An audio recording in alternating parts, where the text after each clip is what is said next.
ناظرین اکرام، السلام علیکم ورحمۃ اللہ تعالی وبرکاتہ۔ آج کی ویڈیو میں ہم بات کرنے والے ہیں سورہ واقعہ کے بارے میں۔ حضرت عبداللہ بن مسعود رضی اللہ تعالی عنہ سے روایت ہے کہ نبی کریم صلی اللہ تعالی علیہ وسلم نے ارشاد فرمایا، جو شخص روزانہ رات کے وقت سورہ واقعہ پڑھے تو وہ واقعے سے ہمیشہ محفوظ رہے گا۔ یعنی کہ جو شخص روزانہ سورہ واقعہ کو پڑھے گا، اور جن حضرات کو پڑھنا نہیں آتی ہے تو وہ سن بھی لیں گے تو انشاءاللہ وہ واقعے سے محفوظ رہیں گے۔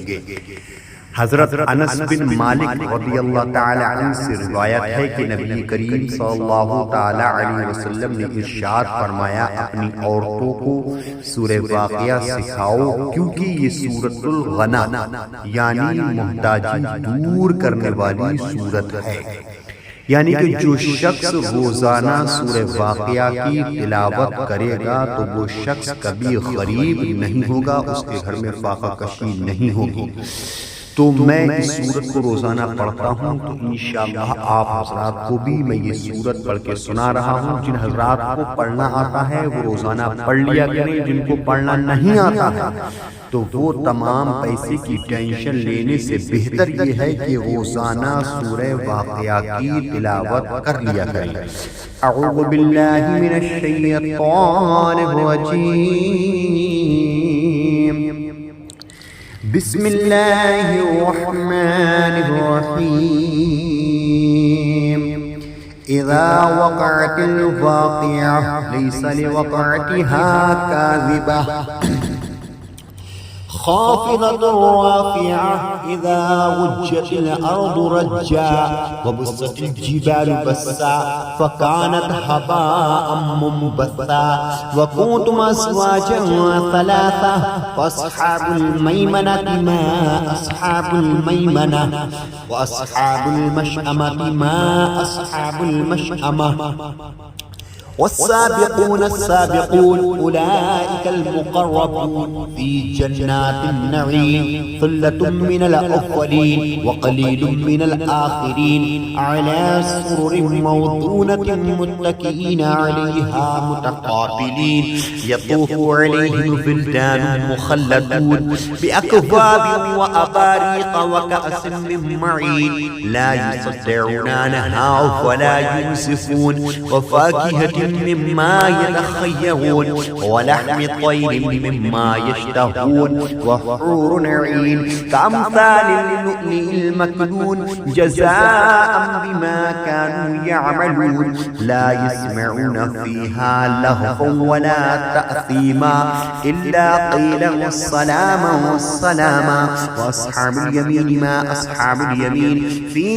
سدر مخضود وطلح منضود وظل ممدود وماء مسكوب وفاكهة كثيرة لا مقطوعة ولا ممنوعة وفرش مرفوعة إنا أنشأناهن إنشاء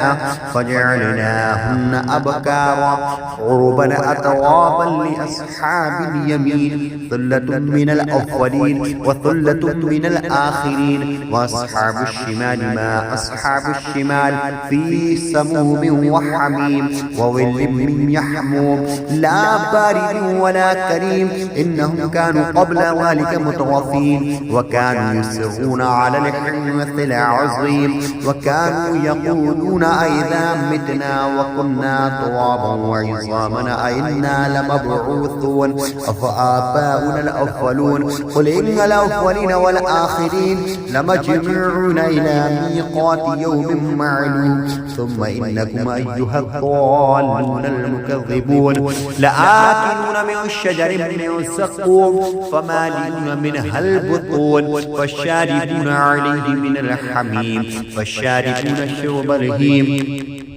هذا نزلهم يوم الدين نحن خلقناكم فلولا تصدقون أفرأيتم ما تمنون أأنتم تخلقونه أم نحن الخالقون نحن قدرنا بينكم الموت وما نحن بمسبوقين على أن نبدل أمثالكم وننشئكم فيما لا تعلمون ولقد علمتم النشأة الأولى فلولا تذكرون أفرأيتم ما تحرثون أأنتم تزرعونه أم نحن الزارعون لو نشاء لجعلناه حطاما فظلتم تفكهون إنا لمغرمون بل نحن محرومون أفرأيتم الماء الذي تشربون أأنتم أنزلتموه من المزن أم نحن المنزلون لو نشاء جعلناه أجاجا فلولا تشكرون أفرأيتم النار التي تورون أأنتم أنشأتم شجرتها أم نحن المنشئون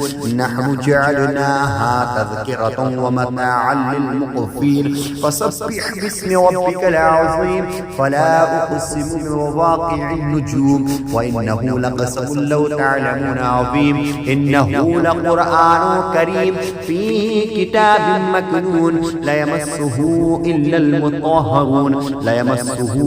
المطهرون تنزيل من رب العالمين أفبهذا الحديث أنتم مدهنون وتجعلون رزقكم أنكم تكذبون ولولا إذا بلغت الحلقوم وأنتم حينئذ تنظرون ونحن أقرب إليه منكم ولكن لا تبصرون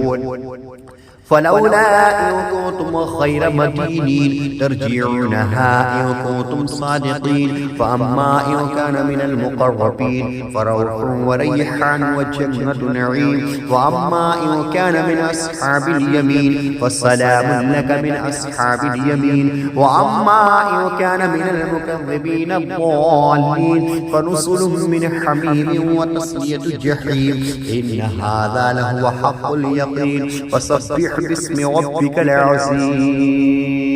कुरान की मोहब्बत में वीडियो को लाइक करें, शेयर करें और इस वीडियो को और हमारे चैनल को सब्सक्राइब करें।